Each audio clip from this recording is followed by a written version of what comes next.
One of the most important things you can have in the music industry is your music royalties. Far too many times I've seen producers and musicians, indie and professionals, destroy their future by not doing one simple thing. That is, understanding split sheets.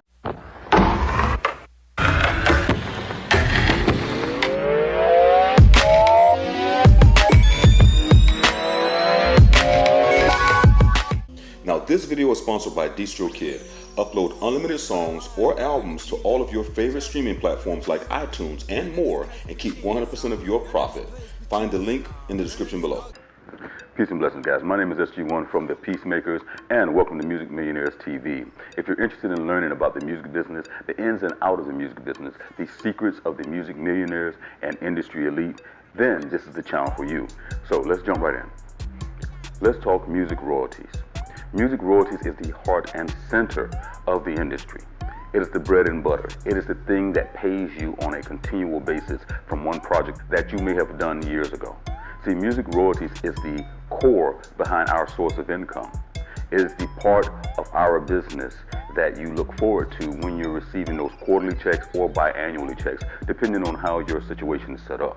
Your royalties create your network, and it tells the story about your music career. Now, why do I say that? Because it actually does. See, your music royalties is based on your catalog of songs that you've published, either through selling them to an artist and or as a producer producing music for artists. See, working in the industry, we're all thriving to achieve a level of success. And what I mean by that is real simple.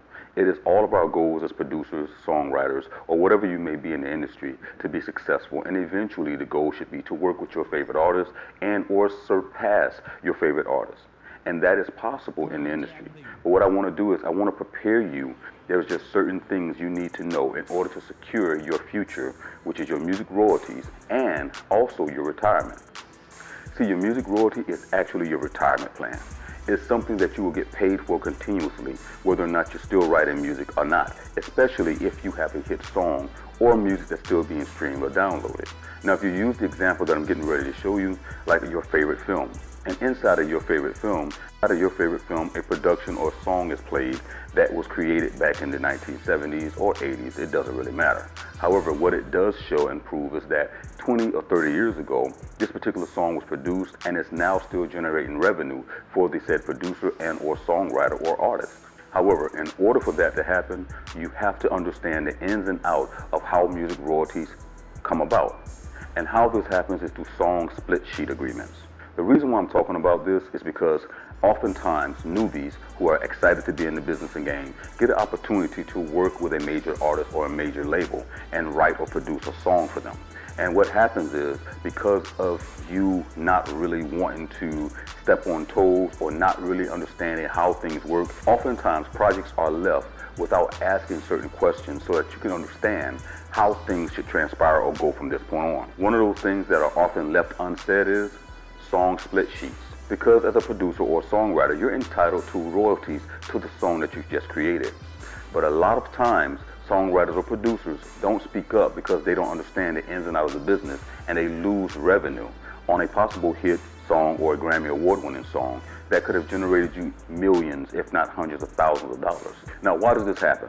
Because again, when you are introduced into a new situation or you are around your favorite rapper or artist, you tend to not want to be that black sheep or that person who's asking questions like an amateur.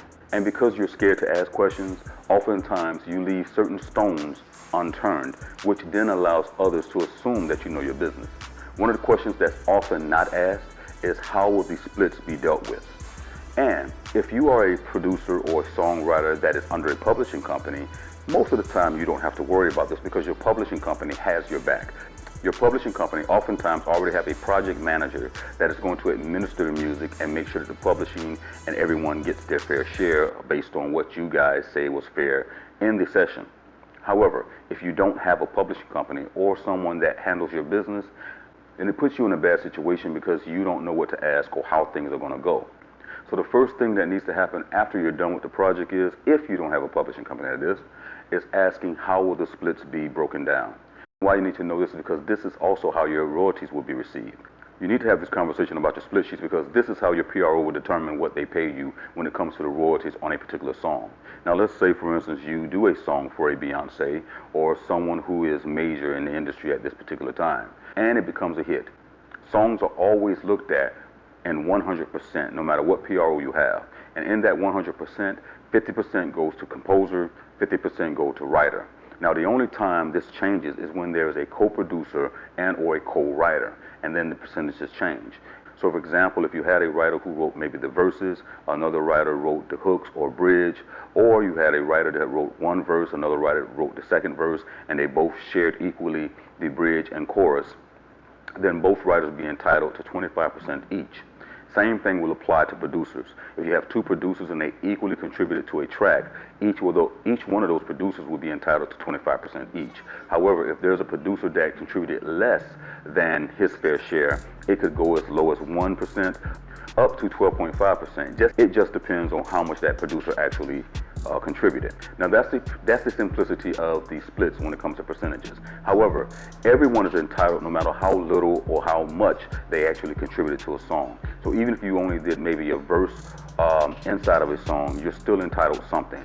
Now another factor that needs to be talked about if you don't have a publisher or an administrator over your particular works is terms. And the reason why I say terms is because if you don't have a production agreement already in place, which outlines a lot of these things that I'm getting ready to mention, you definitely want to make sure that it's within your song split agreement sheet. Things like making sure that you can indemnify yourself and hold yourself harmless against any claims that may arise from other producers and or songwriters that are actually participating in this particular project. So for example, if another songwriter stole lyrics from another song and you were unaware of that, you want to make sure that you're not held liable for that aspect of the project. And this goes doubly so for possibly a producer who might have taken a sample from somewhere else and didn't get it cleared and didn't tell anyone that he actually took the sample, and it's maybe a subtle sample in the music. Now there's much more that we can go into detail about split sheets and all the terminologies that you can use inside of a split sheet, but this is just a general knowledge type situation. I want to make sure that you guys understood that these are just some of the things that you should be concerned about, and wanted to make sure that you understand how percentages work and give you examples of percentages. Now if you feel like I left some things out, make sure as always to leave your comment in the section below and add on and help people out in the community to get a better understanding of song splits and agreements and also mechanical royalties or royalties. It doesn't matter what it is, but if you feel like I left some things out, make sure you leave it in the comment section below. I want to thank you again for watching Music Millionaires TV, and remember always, music is life. We out.